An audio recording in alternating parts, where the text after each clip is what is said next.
Yeah, yeah, 360.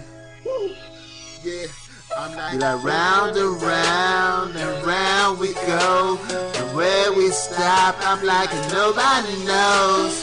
360 degrees, 360 degrees. We give you what you want, we give you what you need.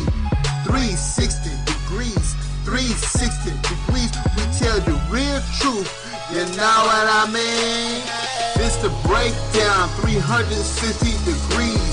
We give you what you want, we give you what you need. We talking politics and news and music reviews, as well as rap and TV. You know how we do, and music from some artists you never heard of. But when you hear them, you gon' show them some love.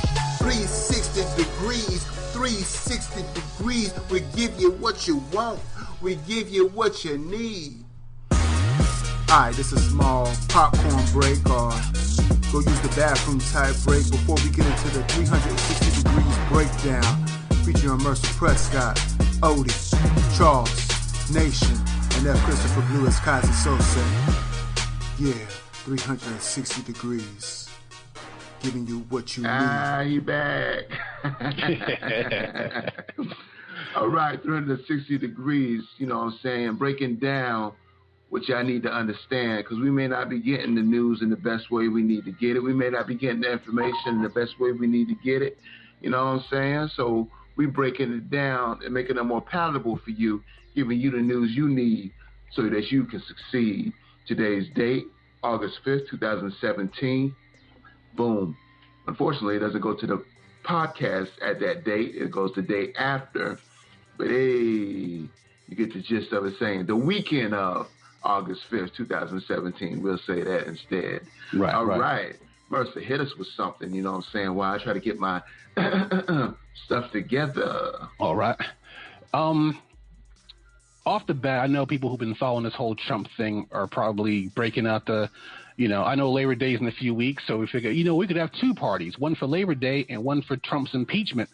But I don't want people to get too hasty about this. And the reason why people may be a little bit more happy, for lack of a better term, is that Robert Mueller, who was investigating Donald Trump for collusion with Russia, has convened a grand jury. Now, the thing I thought was really funny was that on Fox News, just the day before Robert Mueller made that decision, one of the talking heads, if you could even call them that, on Fox News was saying, why didn't they convene a grand jury for Hillary for her missing emails? And then the day after, when they found out that Robert Mueller's doing a grand jury, that same person was like, grand juries are unconstitutional. So, the hypocrisy used to be stunning, but now it's just so commonplace, So keep a couple of things in mind about a grand jury. Number one, a grand jury is not a trial jury. So basically, that grand jury is not going to convict Trump, right? It's basically just giving Robert Mueller broader investigation powers. So basically, they're only going to hear evidence presented by prosecutors. They're going to subpoena people. They're going to gather documents. They're going to gather evidence. And they're going to get witnesses to testify. Now, the one thing where that talking head from Fox News was saying that grand juries are unconstitutional, although it would have been good enough for Clinton, is that grand juries are held in secret. So a main difference between grand juries is basically, as opposed to a jury for a regular trial, the public, the news media, and even the person being investigated generally have no right to be present. And that's and the reason for that is so that whoever testifies can speak freely without fear of retaliation. That's the main point of it, right? So, and you figure some of these people are going to be put on a hot seat, right? And they're going to want to cut deals. They're going to want to get themselves out of trouble, serve up other people. It's going to be, if you look at the Trump White House every week, it's something different. But I don't want people to get too happy yet, because this could work both ways. Number one, the fact that Robert Mueller convened the grand jury is bad for Trump, because he's been investigating Trump for weeks, right? And if he's going to convene a grand jury, it means that he feels there is enough cause to take it further, right? Or they could convene the grand jury and find out that nothing's going to connect to Trump or his people, and then it ends. And then he's off the hook. And then they can get him for other stuff, but just not the Russia collusion thing, you know? But the Russian collusion thing is the one that could really get him unseated. Because if it's found out that he colluded with a foreign power in order to gain the presidency, it's practically treason. Now, treason is a loose term. You know, it's not like you look up treason and it's a whole, you know, it can be used loosely. Some people have used it properly. Some people have not used it properly, you know, because people have never really taken up the time to look up the word treason. But you figure if you're colluding with a foreign power in order to get ahead in our government, that is treason. Now, people may look back to the Hillary Clinton thing and said Hillary Clinton colluded with the Ukraine to get the information that they used to unseat Paul Manafort as Trump's campaign advisor. But here's the thing. That information that was gained was not from the Ukrainian government. It was from a Ukrainian reporter. So while it was still wrong, don't get me wrong, I'm not defending the DNC on this, right? Because you're still going with a foreign power. Well, with a foreign, foreign agents. And I think one of the people involved was from the Ukraine anyway, who was in the DNC, which is probably how they got that connection anyway. But with the Russia thing, with the email that Don Jr. got, that was from Putin. Not from Putin directly, but at least from the Russian government. And it was in the title of the email that, yeah, we got, the Russian government has information that you may need. So it's looking bad for the Trump organization, but I wouldn't break out the barbecue just yet. This is going to be a long process. Because if you go after the president, you got to have ironclad, dipped in gold information. And if you don't have that, you're going to fail. So they're taking their time with this. So if you're going to barbecue for Labor Day. Don't barbecue for this. Yeah, I know all my friends are like, yeah, when Trump gets impeached, we're going to have a party. Yeah. Hold off on sending those invitations. This is going to be a long, long, long process. Blue, what do you think? Do you think that Trump's going to be there? You think he's going to make it the whole 4 years, or you think he's going to be unseated or impeached before then? This is America. And when I say America, I say AMERIKKA. And the things that Trump does caters to white America. And I think that as long as it galvanizes them in such a way that they see themselves as the superior race that they were taught that they are, there's going to be very little that's going to unseat him. As long as he doesn't do anything, we probably look at these things as like, oh my gosh, he did that. But if we really, really put these things on paper, is it really that big of a deal? I mean, can they really make the connection between Russia and him? No, maybe some of his cronies did the dirt, but it doesn't seem like he has his finger on the pulse directly. Therefore, can it really hurt him? I'm thinking not. I'm thinking 4 years, yeah. And I'm thinking this, and I really, when I say this, I'm a psychic. I'm one of the most powerful psychics in the world. Don't ask me for no lottery number, so I can't give them to you. Because I'm a dyslexic, how you say? A dyslexic psychic. I don't think he's going to be able to be, I don't think he's going to get 2 terms. But then again, I might be wrong, because he's galvanizing a subconscious in white America that is scary. I see white people doing shit they ain't never did in my lifetime, and I've been here a while. You know what I'm saying? I will say one thing about the white America thing, right? We're starting to find out that, yeah, I mean, a large segment of white America did vote for Trump, and a large segment of evangelicals voted for Trump. But a lot of people who, as the more I study this, the more I see it as people who were desperate. Like the DNC dropped the ball. They didn't have a plan. They just said, they was like with the platitudes, stronger together. And, it's like, yeah, but what about my health care? What about what about the justice system? What about all this other stuff? And they're just like, yeah, we're just going to be stronger together. What the hell does that mean? So they saw Trump actually, even though he may as well have been saying, you know what? I'm going to pull a rabbit out of a hat. And that would have been his platform, but it's a better platform than what the DNC had, even though there's no basis of how he's going to pull a rabbit out of a hat. But I'm starting to find out, like, if you figure his poll numbers right now are at 33%. So right now, it's cutting to the bone as far as his followers. You understand? His base, his true base, is a lot smaller than people think. So I don't want to indict all of white America into falling in, for Trump, but I would just say a lot of Republicans are, because in one of the I always pronounce it wrong, the Quinnipiac polls, right? When they broke it down by party, they had like 74% of Republicans think that Trump's doing a good job, as opposed to like the 20-something% that's not, and then the rest, of course, were undecided. When you look at the Democrats, it was 96% unfavorable for Trump and 2% favorable by Democrats. Mm-hmm. But it's I think I do agree with you, Blue. I think that he's gonna find a way to skate, but he's not gonna get reelected. All right, that concludes that breakdown. As you know, we do 360 seconds of breakdowns. If you want any more information regarding what's going on, that's when you should go to Google yourself. Just make sure you don't go to Fox News. Watch out now. All right. Yeah. The next breakdown. Let's talk about Colin Kaepernick. I know I didn't say his name right. I'm not from America.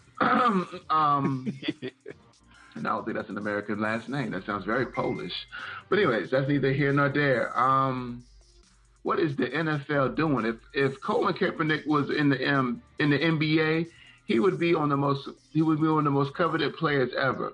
Why do you think the NFL is so, even though they have a lot of slave hands with their black players, why does this guy such a black eye to the white NFL owners? As he's not the best player. He's definitely not number one string or nothing like that, but he's definitively a second string for most top teams and a first string for the last 7 or 8 of them. I mean, he's better than, like, I would say, probably better than like 40% of the starting quarterbacks out there in the NFL right now. Okay. I was thinking 20, but whatever. If anything, I think this will galvanize a team and make them like people like back them. But then again, I know that, we have to be truly honest. If we're only 13% of the population and white America's 60-something percent, 70 maybe, where the most fans lie? Most fans probably lie with white America. Therefore, we don't want to piss them off by having this Afro guy who stands on one knee and disrespects the American flag. I can see the problem in a way. But at the same time, by siding with what's wrong, in my opinion, by not hiring this guy, you're basically siding with what's wrong with America. You are saying this is America. And that's what the Triple K, you dig what I'm saying? Right. Which speaks to our first breakdown. I forgot to put the breakdown timer on. Which speaks to our first breakdown on how this America we find ourselves in. Shoot, I guess it's going to speak to the next damn breakdown. I guess I am going to speak about that particular show about the alter Confederacy, or what happened if, the Confederates won the war, and what the time period would be now that HBO is working on, but there's just so much backlash. But we'll come back to that. America's changing right before our eyes, and it's a very scary place. And I can see why the timing of the HBO show is almost perfect. You know what I'm saying? There's almost right. 2 segues in one, because it is really speaking to that in a lot of ways. And Odie, what did Colin Kaepernick's girlfriend say? She said that working for the NFL will be basically working for slave masters. She definitely mentioned some slave master shit, and I don't know that that's going to hurt his chances, but I don't see how it can hurt it any more than it already has been hurt. Put it like this. Put it like this real quick, Odie, to your point. I don't think there is a chance, so she can say what she wants to. Because you figure Ryan Tannehill has to have season-ending surgery. You would think the Cap would already be in Florida signing a contract. But no. So, I mean, you got guys who butt fumbled, who had the who had the worst plays in football history, and they're on the team. You got guys who barely played a snap and who are unsigned on the team. If Cap's not on the team now, he's not going to be on the team. No one's going to take him. Basically, we're at the stage of the relationship where, where you break up and you don't want to talk shit about your ex because there's a chance that you might get back together. Well, we've already established we're not getting back together, so now it's okay to say that he got a small dick. It's fine. And this is a very interesting situation that Colin Kaepernick finds himself in, because we got murderers that was allowed to be back in the NFL. We got rapists that was allowed to be back in the NFL. We got domestic violence, people that used to beat the shit out of their wives and kick them in their stomach while they was pregnant back in the NFL. We got people that robbed and steal that was back in the NFL. We got illicit drug users that's back in the NFL. We have a man here who breaks down to one knee in order to make a silent protest that can't get into the NFL. Now that's something. Not the only one, just the first one, by the way. Okay, exactly, because people done it after him, because he galvanized it. I do not understand this situation, the NFL. But there's a movement out that's actually indicating, and it's getting a lot of steam. Black America is going to ban the NFL. And if this happens, this might be some kind of impact. But like I said, with only 13% of the population, I mean, every black guy I know watches the NFL, except for me. But but I just don't know what impact that's going to make. But at the same time, that's how you break companies that do bullshit. You attack their ad dollars. You don't watch their shows. You don't buy their products. Yeah. And people are forgetting that we have that power to just say, you know what? I for my goofy little protest against the Koch Brothers, I don't buy like Brawny paper towels or the name brand stuff, because that's how the Koch Brothers make their money off of paper products. So I only buy supermarket brand. It's all the same to me. But it's basically, long story short, you are right. The only exception to that, Blue, was Ray Rice, because after Ray Rice knocked out his girlfriend on that video, he was let go and didn't get another job. But that's an extreme case. But you do have a lot of drug abusers and stuff like that, and domestic abusers and people like that who do get welcome back. So Cap's case, it's just basically they just don't want that to be a trend of people being more social on, with the NFL. Political on the slave masters' plantations. I understand. That concludes that 360-degree breakdown. So, we've been going to some pretty dark places based on white America. Let's lighten the load. Odie with Road Trip Review. Yes, the girls' trip. It definitely was. I said road trip. Yeah, you definitely said road trip, but I know what you meant. So I was going to call you out. It was definitely on this slide. But if you recall, Girls Trip has been out for a couple of weekends now.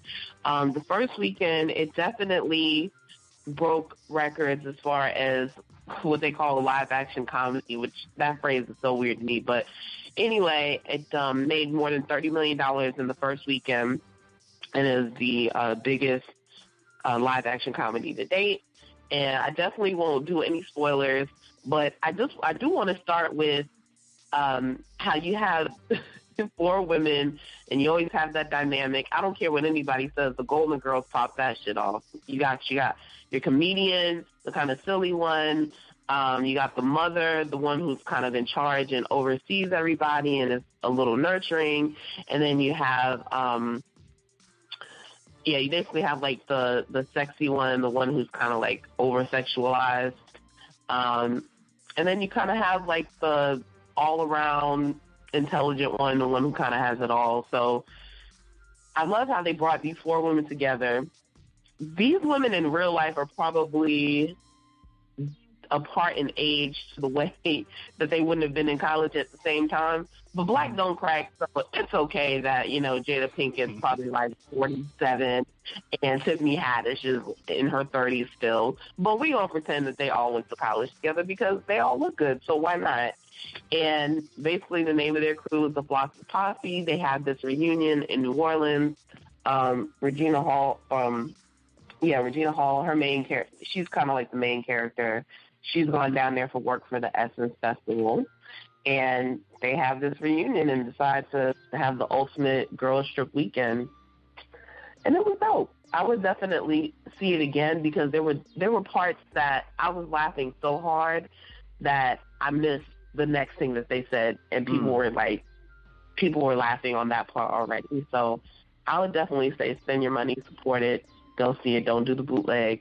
It was hilarious. It was worth your coins. I've never, ever heard of Tiffany Haddish before this movie, but I find myself girl crushing on her crazy. Now, she is beautiful, and she actually came from the Carmichael Show. Mm-hmm. And the Carmichael Show, even though it's been canceled, that's not a show that I regularly watch, but when I did watch it, I always enjoyed it. My mother loves the show, and she's a fan, so if I was over at her house, she would usually put that show on. And we'd laugh it up, but that was pretty much the only place that I would watch it. It may be brought back, but as of right now, that show has been canceled. And her character was pretty funny on there. Definitely way more tame than the character in this movie, but she's really funny. And her backstory is pretty interesting too. She apparently her stepfather tried to kill her mother, and she was going to be in the car when they all died.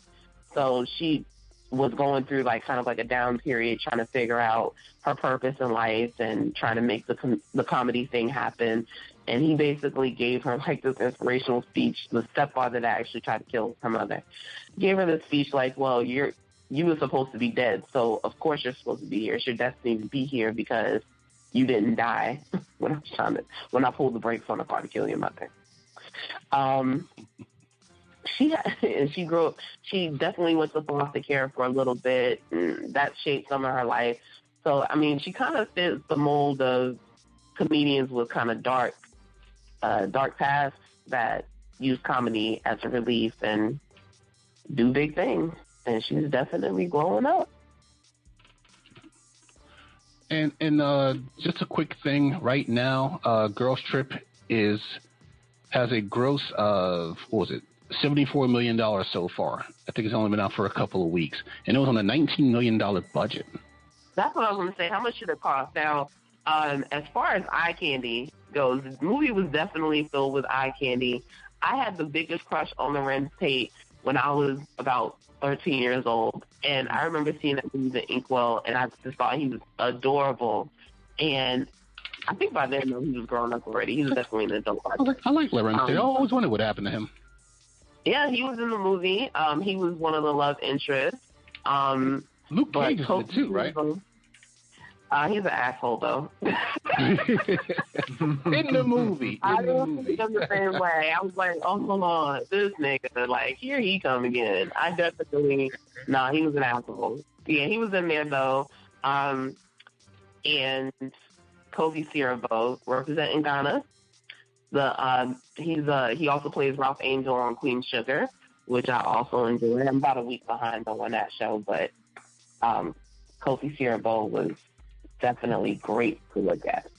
I loved all the chocolate. They didn't have any fair-skinned brothers in the movie, so I can appreciate some variety with my love interest. Michael Ealy is nice to look at, but sometimes you want something on the other end of the chocolate spectrum. I always feel bad for light-skinned brothers because they go in and out of style like bell-bottoms. Because women they're in, and the next minute they're out. But dark-skinned brothers always stay in style, at least from what I hear. Never anything wrong with a little chocolate. Everybody likes chocolate. Yeah, but that's all. That's pretty much all I had. So I don't know. How did I do on the timer? Perfect. It just stopped. Okay, and then thank you for that 360 breakdown of the movie Girls Trip. Go see it now in a theater near you. Do not buy a bootleg. Do not watch it on Kodi or your Amazon stick. In fact, be very mindful of your Amazon stick usage, since the hack on HBO, that service is being highly monitored. But they stole the script, though. That's so crazy to me. Like, they stole the written shit. Like, they stole multiple episodes as well, and they've been leaked. They're leaking them one at a time. I did hear somebody watched a leaked episode 4 of Game of Thrones, but I don't know what other shows they stole. It's funny. I'm like, I don't mind bootlegging, but stealing new episodes, that's where I draw the line. Oh, okay. All right. Fuck, I'm not gonna pay this $10.75 for budget matinee, but I'll watch your shit. But oh my gosh, they stole it from you earlier than when it was released in the movie theater. I will not watch it. Because I have standards. Right. Oh, I seen a picture of this is just little tidbits. I seen a picture of your girlfriend the other day, Odie, with her husband, with them breasts just hanging out, just sipping on some Wizine. You know what I'm saying? It's Beyonce. Oh. If she is breastfeeding, she has to wait 4 hours. You can drink wine while breastfeeding, but you have to wait 4 hours, I guess, to spill the milk or to do something with the milk before you can start feeding your babies again. So hopefully she's not going right home to stick one of them champagne bottle titties in one of her babies' mouth to get them drunk and shit. I mean, you can breastfeed right after drinking if you want your kids to end up like Trump's kids. Right. Well, we all know that that's not happening. Not with the Queen Beyonce. I have heard that she's probably have a wet nurse. They're so damn rich. Whatever, not Beyonce. I did hear that she's working on some projects. I don't know how true this is. I feel like with Beyonce, she's probably the only celebrity that can pull this off. But honestly, I don't believe anything I hear about her until it comes straight from her mouth or until the project is released. That's it. Like, I don't entertain rumors because I don't want to get my hopes up and then get my feelings hurt. So unless she says it herself, that's it. I don't believe it. What are we talking about here? So, but some of the projects that she may be working on, she might buy or become owner or part owner of the Houston Rockets. And then I also heard that she might be doing like another documentary or music, kind of like a music pick, maybe concert series. And right now there's allegedly a bidding war between whether or not it's going to be HBO again, who she's been work with in the past, or if it's going to be Netflix. I don't know, but I'm sure she's going to get paid from it, so it doesn't really matter. Okay. I figure if anybody knows about the Bay, it will be you. Absolutely. She's getting paid. She's getting shmoney. Shmoney. She ain't getting my money. I bootleg her. No, I'm kidding. No, listen. I watched that thing on HBO. That was actually that Lemonade short film thing. That was pretty good. It's very reminiscent of Eve's Bayou. You know what I'm saying? Okay. Very New Orleans. All right.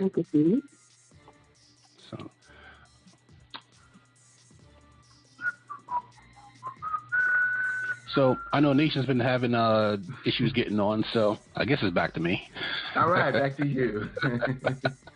We gotta get Nation the microphone, man, because I know he said ever since he was in Georgia, he's been having issues with his phone. They probably got it's probably like Hazard County out there. They probably got like one tower for like 800 miles. I kid, of course.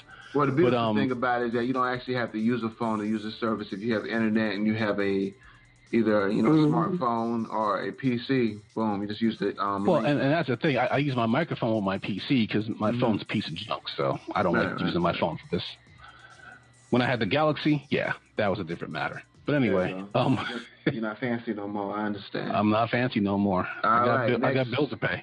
And now for the next 360-degree breakdown. Now it feels like a weird shift from something cool like Girls Trip to talking about police brutality, but an article that someone posted in my box caught my eye, and this was an article from last year, but it goes to show you what's going on in the United States as far as their out of control police force.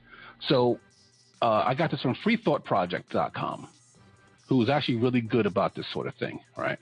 Because a lot of these goofy sites, I don't really, I'm just like, they try to sensationalize it, but Free Thought Project has been on point so far, right? Okay. So they had an article that they printed last year. It was about a study that the British Medical Journal demonstrates a danger posed to citizens by the most routine police practice of a quote-unquote legal stop. So they said researchers analyzed 12.3 million police interventions from 2012 alone and found that approximately 55,000 people were injured or killed by cops during legal stop and search incidents in 1 year. Of this number, 1,000 of them were killed, with the vast majority dying from gunshot wounds. The remaining 54,400 were hospitalized with serious injuries, mostly from blunt objects. Now, this isn't from raids or someone's robbing a liquor store or something like that. This is just from routine stop and search. So you're walking down the street or you're driving and a cop stops you, and 55,000 times in 1 year, people were either injured or killed. So on average, an estimated 1 in 291 stops resulted in hospital-treated injury or death of a suspect or a bystander. Now, they said, granted, some of these injuries or deaths were justified to protect officers. How many were black? I'll get to that. Okay. But now the thing is, though, in this study, they didn't really. I mean, it was the Brits. I'm not saying that the Brits aren't race conscious, but they weren't really worried about that numbers. But they did say this: blacks and Hispanics are much more likely to be arrested when the police stop them than whites or Asians. This differential may well result from racism, but once you are stopped or arrested, the likelihood that you will be killed or seriously injured during that police interaction does not depend on your race. So what they found out was that, and I don't know if you agree with this or not, that the fact of you being African American or Hispanic is going to raise your chances of being stopped. But whether you're killed or not, then it's out of their, I don't know if they don't have numbers to quantify it or what have you, but they do say that if you're black or Hispanic, you have a much higher chance of being stopped. And if you're Hispanic, as much as blacks get stopped, Hispanics get stopped even more.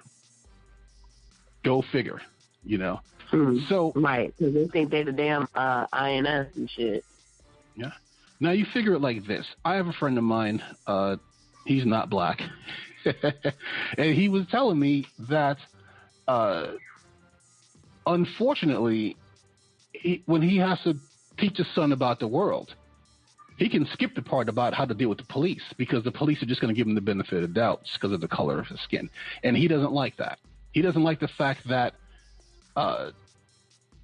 black kids and Hispanic kids have to have a different talk with their kids about how to deal with police than non-minorities, I guess you could say. You figure my brother got pulled over the other day. He had to go to court for a broken taillight, and it comes to find out my father, he does this thing for a living. He's like, "There's no broken taillight. Why they pull you over?" They just pull people over for no reason. They just see you, and it wasn't like he was driving like a Mercedes. He was driving a 2002 Ford Explorer. Car is 15 years old. So it doesn't even fucking matter what car you drive, yo. Like remember in Florida, like maybe about a month ago or 3 weeks to a month ago, she was the state attorney general, and she, or excuse me, not the attorney general, but she was the state prosecutor or the district attorney. That was her. Yeah, that was her role. And she was a district attorney, and she got pulled over, and they were fumbling to find a reason for why they pulled her over. Right. You know, and the whole thing is, people get rightfully nervous, you know, when they see a cop behind them because they don't know what's going to happen. You know, look what happened with Justine Damond. You know, she called the cop. I mean, it wasn't a traffic stop, but she called the cops and she got shot. You know, there have been instances of people who called the cops and then one guy forgot he still had his gun because he chased away a carjacker. Someone tried to carjack his wife in his driveway. And he forgot he still had his gun in his hand. So when the garage door opens and he has his gun in his hand, the cops just automatically shoot him. So you figure an incident like that, that's still horrible enough. But that fear that comes over you when you get pulled over by a cop because you don't know what's going to happen. 55,000 traffic stops and then someone getting hurt or killed. And the majority of them were billy clubbed. Damn. So Fuck something has to be done about that. But the problem is, so long as it's at the top, it's nothing's going to be done about it anytime soon until we get these people out of office and then start over, like the way they tried to do in Ferguson after Michael Brown got killed. And Michael Brown wasn't the thing; he was just the straw that broke the camel's back, because that's been going on in Ferguson a long time after the Justice Department's review. But all I could say before I give up my time, before Blue reclaiming my time. All I gotta say is be careful as you can when dealing with the cops, no matter who you are, because anybody can get it. Ooh, so damn. I know, sounds ominous. So, all right, man, that's crazy. I heard. It's just a quick blurb. You heard about the NDoubleACP joke. Made a travel ban on Missouri. Yes, I did see that of all the states. But when you hear about why, it makes perfect sense because their legislature has gone crazy, you know. And I would have expected Mississippi or Tennessee, but I wouldn't have expected Missouri. But then again, St. Louis and all that other stuff who has a lot of police problems out there. So, and Blue, didn't they used to make books like back in the 50s and 60s where people, like if African Americans are traveling across the country, of safe places to go, safe places to stop and rest and stuff like that? I forgot little pamphlets, yeah. So it just reminded me of that when I saw that like, story. You asking me like I'm from the 50s. Shut the fuck up. I figured you would probably know you picked up on that sort of stuff. Yeah, that's right. That's true. But I mean, NAACP, they, I'm just going to say a little blurb about it. I mean, let's see, National, whatever the name is. I mean, the name still throws me. I mean, it's really time for a name change in 2017. Colored people's persons. That colored word still kind of bothers me. It's been bothering me since 1962. Yeah, I'm that old. It wouldn't fall to tongue correctly if it was anything else. I say leave it. They could just be they could be the NAW. They could be the NAAAP. You know what I'm saying? Oh, I like that. I'm gonna give them that suggestion. They can have it for free. I forgot what I was going to talk about next. That's crazy. I really should write my agenda down. Yeah, Confederate. You know, there's an HBO show on coming up. There's a proposed HBO show called Confederate. And it's getting a lot of backlash in Black America. You know, as always, Black women leads these protests because Black men often. Why are our Black leaders more Black leaders than Black men? We'll talk about that one day. Me and Odia get some research going. Because that's a good question. Back in the day, in the 70s, it was Black men that stood strong with Black women behind them, though they stood in the forefront as well. But now the most galvanized voice in Black America is Black women, and Black men seem to have fallen silent. It has to do with the education. It has to do with education being accessible. Absolutely. Okay. Because Black women are the most educated people in the country right now. Black women are the most educated in the country. Right, exactly. I'm sure that has something to do with it, a lot to do with it. Okay, that makes sense. So the new project, Confederate, has drawn ear for envisioning an alternate history where the Confederacy wins in the Civil War and slavery still exists well into modern times. I guess the showrunners, the people that's putting it on, is the people that did Game of Thrones. And I'm suspecting, conspiracy theory, hey, is that major HBO hack is based on that. Okay. Because who are you hurting the most with the hack? Now? The Game of Thrones. You're hurting the Game of Thrones people more than you're hurting HBO itself, as you only releasing Game of Thrones people. The people in charge of the Confederate Project are the Game of Thrones people. Put it together. I mean, Game of Thrones as a show is coming to an end. You know, it can only go for so long, and I think they were. Yeah, and I think they're going to start doing spin-offs after that. Right, you know, because the author still hasn't finished writing all the books. Because those books are, I mean, if you've ever seen those books, they're thick as bricks. So it's not like Twilight books. We could just write that dreck in 2 days. You know, but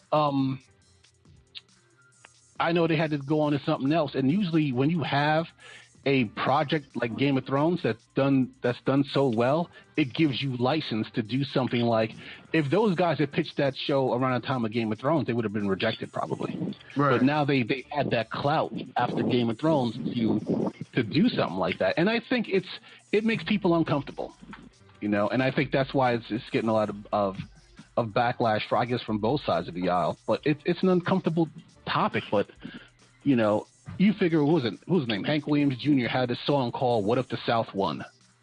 He did that song back in the 80s or something like that, and he was basically just in his song. He never mentions slavery in the song. He just mentions how all the cool landmarks would be in the South instead of in the North.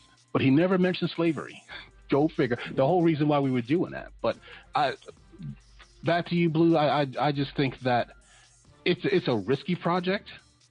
But I think those showrunners have earned it because of Game of Thrones. So we'll see what happens. I'll have to watch it before I can actually pass judgment on it. But it sounds like it's going to be brutal. But the thing about media is, you know, we're highly influenced by media. America is highly influenced by media. And by saying that, by a show that creates an alternate, America may try to move towards that alternate. Let's put it like this, and I might be wrong, you know, conspiracy theorists over here. Remember when they had the show Will and Grace and shows that depicted gay males and things? Remember at the time we had DSM-3, it was transitioning to DSM-4. This is the diagnostic tool used to make diagnoses. We started to see some of that slippery slope into being more accepted. Now, I'm not sexist or anything like that. I just talk what I know. And what I know is that when we used to be appalled at seeing two men kissing on television, or be appalled at seeing two men kiss in public, or vice versa, we never had a problem with two women doing, hey. But it became more normalized as we were exposed to it more and more and more and more on television. So I think that this particular show being on television is going to normalize more racism towards African Americans, and that's just my belief. That these shows, media has so much power. It is powerful as it can be helpful, as it can be dangerous, and I think this show is going to be very dangerous for Black Americans. This country's already dangerous to Black Americans. I mean, between the police, between crazy folks going snapping like rubber bands in Walmart and throwing stuff at people. That was a funny video. Well, at least when the security guard tackled her, that was funny. But it's already dangerous. I don't think this show's going to make it that much more dangerous. I don't think that somebody's going to be on the fence and see an HBO show and then just snap. If they were going to snap, they'd have already snapped. You know, I mean, you figure you have Trump out there disparaging entire races of people in his campaign speeches. And don't get me wrong, you haven't seen an increase in violence against African Americans or Muslims? Absolutely, I have. Okay. No, you don't absolutely. think media is an impact in that? You know what I mean? Yeah. Hello, media's news as well, right? Yeah, no, absolutely. You know, I'm just saying that I don't think the show is going to be any more dangerous than what's already going on. I think you just want to see the shit, man. Fuck it, man. Just say what you mean. You know what I'm saying? Just say what you mean. I want to watch the shit. It looks like some interesting. You know there's going to be some fucking in there. It is HBO. What are African Americans known for in white America eyes? Highly sexual, highly violent. You know what I mean? You figure like this: HBO is basically Skinamax with an actual plot. There you go. All right, well, that concludes that 360-degree perspective. Odie, let's talk about your boy, Usher. Let it burn, let it burn, let it burn.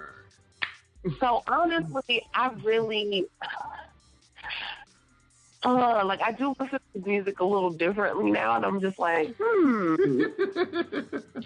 that what he did? Bring me up to speed. What happened with Usher? What did I miss? Yeah. So Usher, a couple of weeks ago, news surfaced where he'd had a settlement with a woman, and behind her lawsuit, she had claimed that he gave her herpes.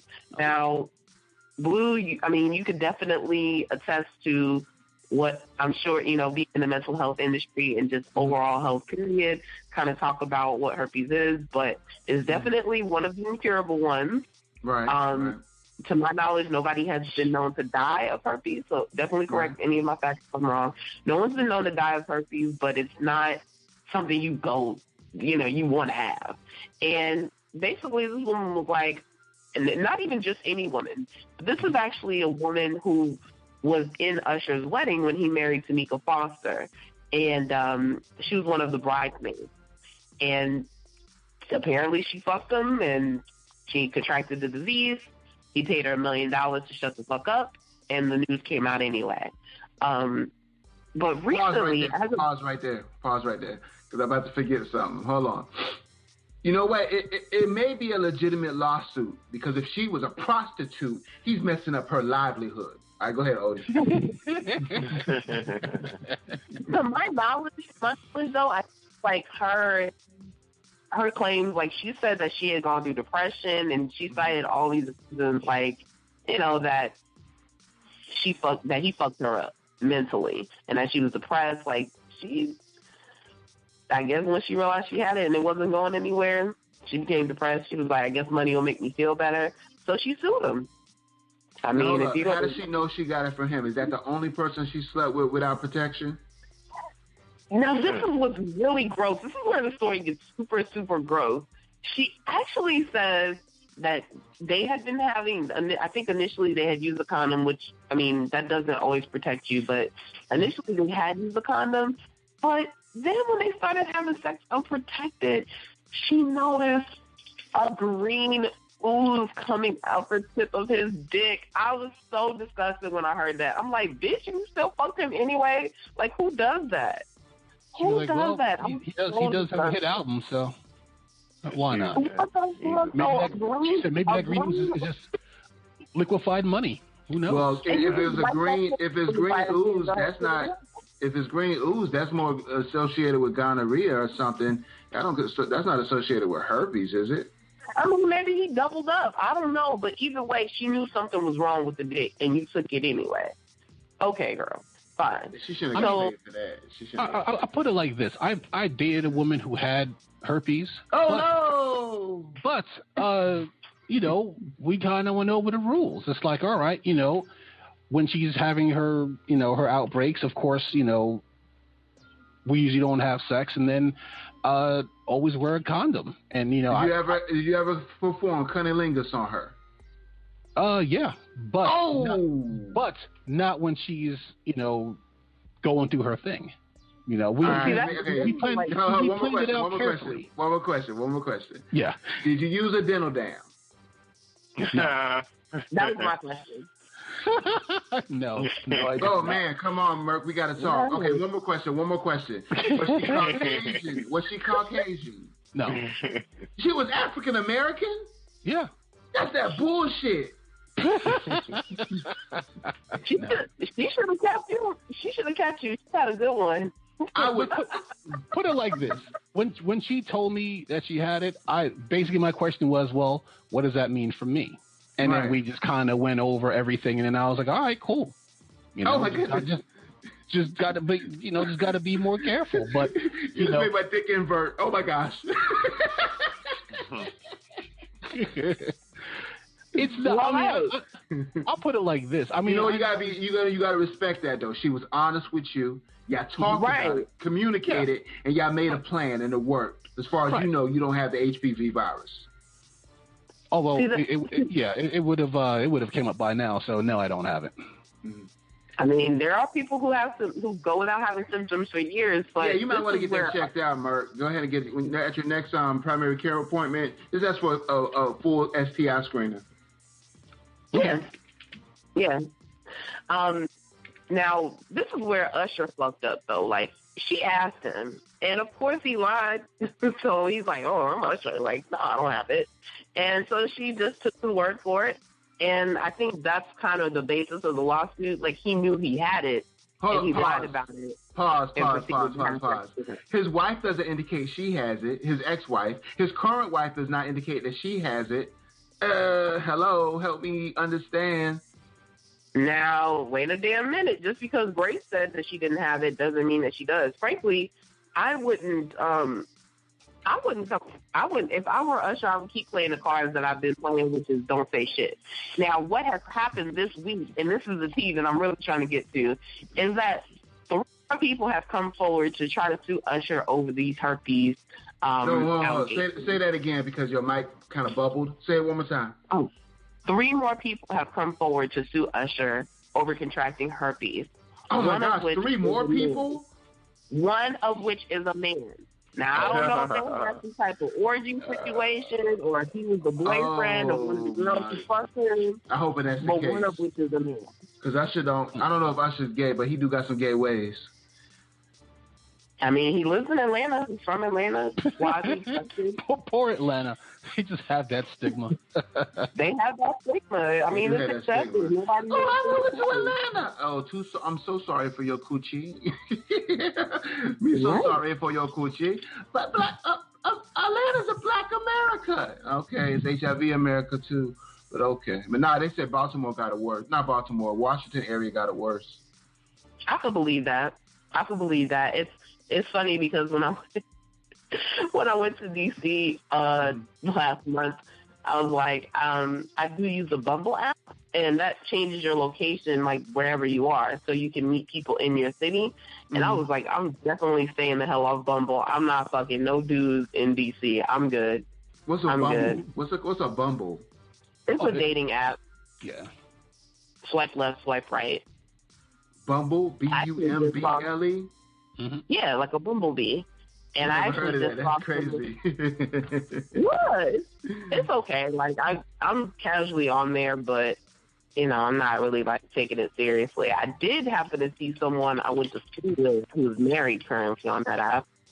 And at first I was like, well, maybe him and his wife are like swingers or something like that. But then, but usually swingers have like the 2 of them pictured, and it's in their description or something, but nah, I don't know. Maybe they're going for something and he's ready to move on. That ain't none of my business, but I definitely swipe left. Oh, so it's a swipe thing, so it's basically biting off a Tinder. Yeah, something like that. They all do that now. All the apps do that. Okay. Like, let's swipe right. So, in your opinion, in the top, we just got totally off topic. In your opinion, what's the top 3 dating apps? I met an asshole on Plenty of Fish, but that's why I don't like it. But it still was okay. Mm-hmm. The app itself. Mm-hmm. Bumble is good as far as like the variety. I wish there were more black men on Bumble though. There's really not a lot of black men on there. So pretty much everybody that I see, I damn near swipe right. And the premise behind Bumble as well is that, so when you have a match, that's when you're able to message a person, and the woman has to make the first move. So you don't get a lot of like thirsty guys. Oh, because it's like the queen bee, like the queen choose the drone. Right. Okay. Right. So that's what I like about that app. That's why I keep that one. And I don't have another one that I've used. There was another one that I used that was pretty similar to Plenty of Fish. I can't think of the name right now, but if you called it, I would say, yeah, that's it. Now, Badoo? BADOO? No. Oh, okay. But there was another one that I know I would say is the worst. Do not ever download it. It's Tagged. My mama had that, yo. That app is terrible. It's terribly designed. I said, Mama, why you on this bullshit? Why you tagging me, Mama? What the fuck are you doing? I'm trying to make friends. Nah, not these kind of friends, Mama. Stop. Right. That app is terrible. And then, like, the niggas on there, absolutely not. Absolutely not. Tagged. Don't do that one. That's funny. Yeah. Yeah. My mama, wow. All right, and anybody else have any breakdowns they like, 360-degree breakdowns they like to explore? All depends how much more time we have. Well, it's a podcast, you know. We don't pay for streaming anymore, so we have as much time in the world. I did have one. Basically, somebody sent me a story. It was actually it was an older story, but it's still being circulated from a young man named Levar Allen from Louisiana. 360 degrees. Start now. Okay, he's a 17-year-old athlete, a high school athlete, and basically, long story short, he's being caught up on child pornography charges because he and his 16-year-old girlfriend were texting nude videos back and forth. So she texted him first with the nude video, and then he texted her back with I knew that story. I mentioned that to somebody just the other day. Oh, yeah. And I was trying to find out. Sean King from New York Daily News has been spreading the story around. Mm-hmm. So I was basically trying to find out if there was an update to see what's going to happen to him. You figure it like this, right? And when people talk about equal justice, there's no such thing as equal justice. Mm-hmm. Because to tag him with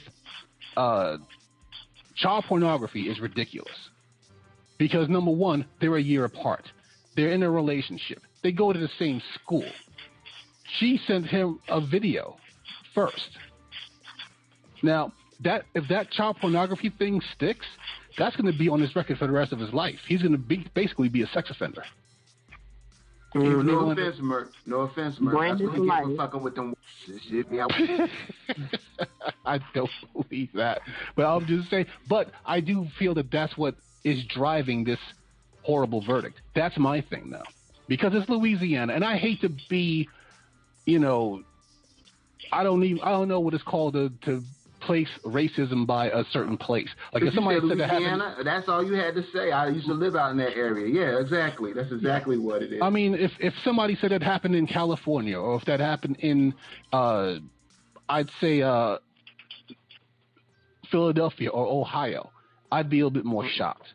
But in Louisiana, we had something similar happen in Mercer County, but the DA threw it out as it was pretty much the same predicament. Girl sent first, he sent second, back and forth, maybe a year and a half apart. He said, nah, he ain't pursuing that. Yeah. But that should have galvanized the community to get behind that black male, and be like, what the, But like you said, we heard about it at one time, and we haven't really heard about it since. But that's the news. We have to stay on top of the news that typical media forgets about. And that's the thing. That's how it ended up in my box, because the article was from last month. Okay. But that happened back in 2015 and 2016. So it's still being circulated. Right. Like people are trying to keep people aware of this. And I was trying to find an update. But figure it like this: you have Brock Turner, who was caught raping a woman. It wasn't hearsay. They pulled him off of her as he was raping an unconscious girl behind a dumpster. He got 3 months in prison, right? The two guys who beat up that the Baltimore Ravens fan, they were from New York, right? Mm-hmm. And they assaulted a Baltimore Ravens fan outside of a game, gave him permanent brain damage, right? They got 18 months probation. They pled guilty to a lesser charge and got probation. This man had to learn how to walk again because he got a edema. He was talking shit at the game and they jumped his ass. and you know how it all started? Because that man, the one who got attacked, he let somebody cut in line ahead of him. Oh shit, that's crazy. That's how it started. And then they caught him after the game, and then they attacked him. And he figured these two guys are like in their 30s. This guy was like 55 years old. you know. So it wasn't like he was, you know, Mayweather or anybody like that, you know. And they both of them jumped him and they beat him up, and he hit his head, and he got permanent brain damage. He had to learn how to walk again. Oh, that he hit his head, so that wasn't something they didn't. Okay. Oh, well, they did because the one dude knocked him out, and then he fell and hit his head. Hey, let me ask you a question. Yeah. Were any of these people white? The two, they were all white, and that's the thing. Because and this is the part that I hate to think about, right? If those two guys who assaulted this poor gentleman were black, would they have gotten 18 months probation? No, they would have got 18 years. 18 years, you sitting with a wife and paying for all them kids. No, you know. but that's my thing. And that's the thing I shouldn't have to think about that. I shouldn't have to think about, well, they got off only because they were white. What if they were black? But you see the after effect. You see what's happening to Levar Allen. Because he's black, he's getting child pornography charges for sexting with his girlfriend. And only that's why when we vote, we need to really vote. We're also voting for judges when we vote. You know what I'm saying? Yeah. And we need to be more mindful of who we voting for. A lot of times we throw those votes on party lines, but we really need to research the voting records, the backgrounds, get to know these people who we vote for when we vote for the superior and appellate and all these judges. That's what people they pay a lot of attention to the Republicans and the congressmen and the presidents.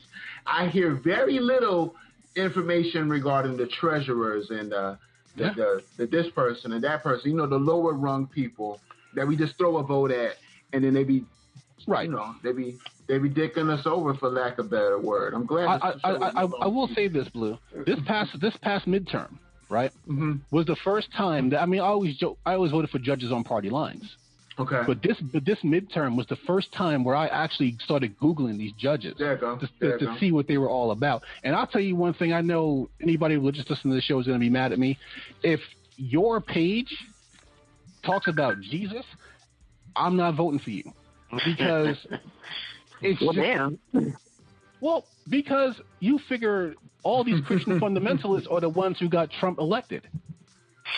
All these, so I'm just like, look, if they talk about Jesus and, the Lord comes first, I'm not voting for you. Because I want more logic in these things. And I don't want you to be like, Lord Jesus, what should I do? Execute him? Oh, all right. You're going into too much rhetoric that goes against my spirituality. But I would love for the justice system to be equal. In all counts. I agree. And I hate having to think that way about what if this guy was black? What if this guy was white? If you did the research, you would find so many inconsistencies in sentencing. I just did a blurb research for a case that I was covering for a mental health client that was facing some charges, just to see what the DA had did with previous people with similar charges. And man, it literally was night and day regarding how poor people were getting the sentences, or black people or Latinos were getting the sentences versus mid-level or affluent white people, or in some cases just pretty white women who were poor. And it was sad, but I wasn't surprised. This is America. But anyways, that concludes this episode of 360 Degrees Breakdown. Let's do a round table of, final thoughts. Mert. My final thought, just to reiterate before, if you're going to barbecue for Labor Day. Don't get hung up on this whole Trump impeachment thing yet. It's a long road to go. Okay. Odie. I would just say, keep it sophisticated ratchet. Yeah. Okay. Yeah, keep it classy. Just keep it sophisticated ratchet. Charles, you got any last words? Man, I just want to say, man, it's been fun. I enjoy listening to you guys. Man, you guys sound professional, clear. One thing I would say is, if you guys have Netflix, go ahead and check out American Crime latest season with Regina Hall and a bunch of great casts. It was pretty good. It was pretty good. What's the show called again? That was immigration, right? Yeah, exactly. Focusing on immigration and abuse. Yeah. I stopped watching about 3 episodes and I couldn't really get into it. And I love that show, but I could not get into American Crime. American Crime. And it's on Netflix? Yeah. Yeah. Season 2 had Andre 3000 at one point. I don't know if you remember that. I've talked about that show on this show before. Right. Not this show. That was Mock Talk Radio. All right. You got me. You know.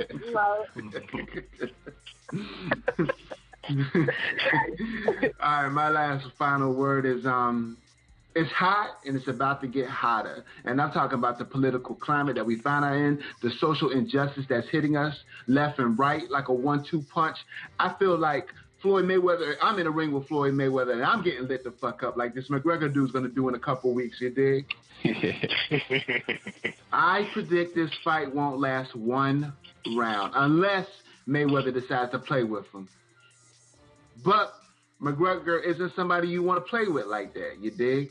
Right. I don't know anything about boxing. All I know is that they make too much money. That's all I know. Yeah.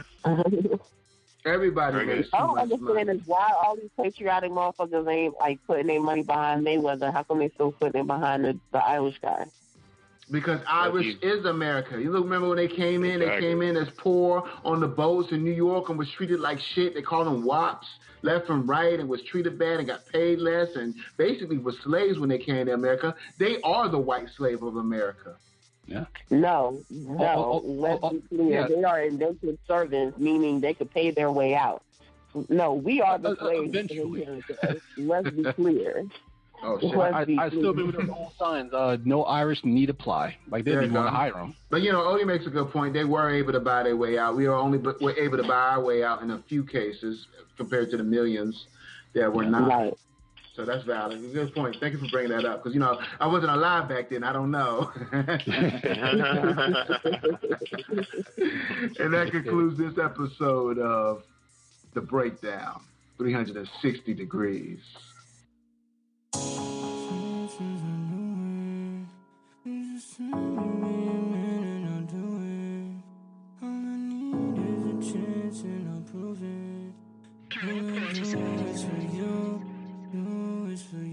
I can't take no more chances, I know it.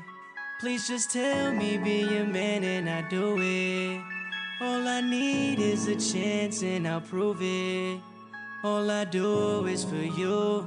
Do is for you, this First for you. things first, I would not fade for nothing. I did not change for nothing. I would not go without putting up a fight. Till they put me in the grave, I'm busting. You ain't leave yet and I'm lucky. Give me the chance and I show why I know you could trust me. You said you can't and it cut me. I'll do what I can, I just can't let you leave so abruptly. Girl, can you love me? Girl, can you love me? Please do not put all that heartache above me. I know I play with your heart like a dummy. I should've changed from the start, now it's ugly. I never wanted you more than right now. Please don't leave me on the road to recovery. I blame you for nothing but holding me down, being benevolent, honest, and lovely. And I cannot take no more chances, I knew it. You gave me the chance and I blew it. Who thought you the one I would do it to? I cannot win if I'm losing you.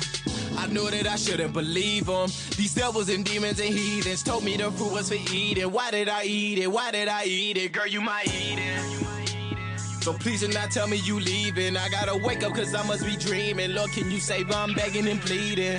Jesus, I'm bleeding. Give me the chance and I promise you'll see. I'll be the man that you knew I could be. I can't take no more chances, I know it. Please just tell me, be your man and I do it. All I need is a chance and I'll prove it. All I do is for you, all I do is for you. I can't take no more chances, I know it. Please just tell me, be your man and I do it. All I need is a chance and I'll prove it. All I do is for you, all I do is for you, this for you. And all you needed was for me to hold you down. I know I let you, baby girl, I let you down. But please don't walk away from me, just turn around. And I'ma prove it to you right here and now. And all I'm asking is for you to hear me out. I know you can't believe what's coming out my mouth. But please don't do that, baby girl, don't shut me out. I just need this last chance so I could break it down. No, I've been shady to you. No, I've been saving the truth. Playing these games, but I'm through. I'm a new man and I hope I can make a debut. I'll go insane without you. Ain't been the same without you. Trust what I'm saying to you. So here's what I came to do. Pour out my soul in this booth. I'm crying for you. Baby, I'm giving you all of my effort. Girl, you know that I want this forever. My promise to you is I'll never take you for granted, you're special. I can't take no more chances, I knew it. Please just tell me, be your man and I'll do it. Girl, I need one more chance and I'll prove it. All I do is for you, all I do is for you. I can't take no more chances, I know it. Please just tell me, be your man and I'll do it. Girl, I need one more chance and I'll prove it. All I do is for you, all I do is for you.